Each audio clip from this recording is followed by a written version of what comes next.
আসসালামু আলাইকুম। জরুরি বিদ্যুৎ সেবায় সকলকে স্বাগতম।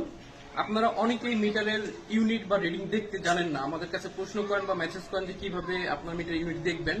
তো আজকে আপনাদের এই বিষয়টা শিখিয়ে দিব। এখন থেকে এই বিষয়ে কারো সহযোগিতা আপনাদের প্রয়োজন নেই, আপনারা নিজেরাই পারবেন। এই জন্য আপনারা দেখুন, আমি আপনাদের দেখাবো, একটু আসেন।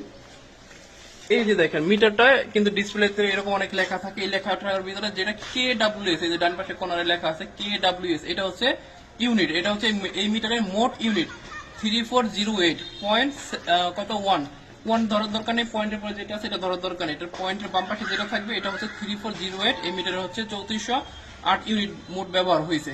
ঠিক আছে, এরপরে কিন্তু আরো অনেক লেখা আছে, KW লেখা আছে, এটা হচ্ছে লোড। ঠিক আছে, আবার আরো আছে, এগুলো হচ্ছে লোড, এটা হচ্ছে ভোল্টেজ, অনেক কিছু লেখা আছে।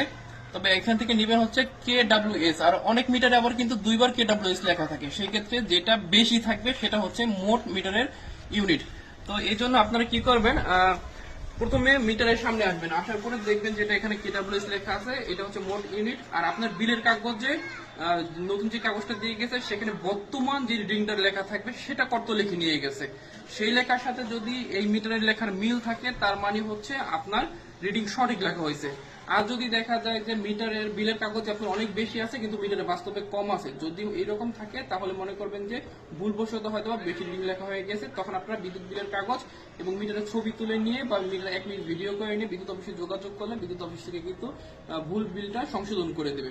তো আশা করি এই বিষয়ে কারো কোনো কনফিউশন থাকবে না। সকলে ভালো থাকবেন, সুস্থ থাকবেন, সবসময় জরুরি বিদ্যুৎ সেবার সাথেই থাকবেন। আসসালামু আলাইকুম।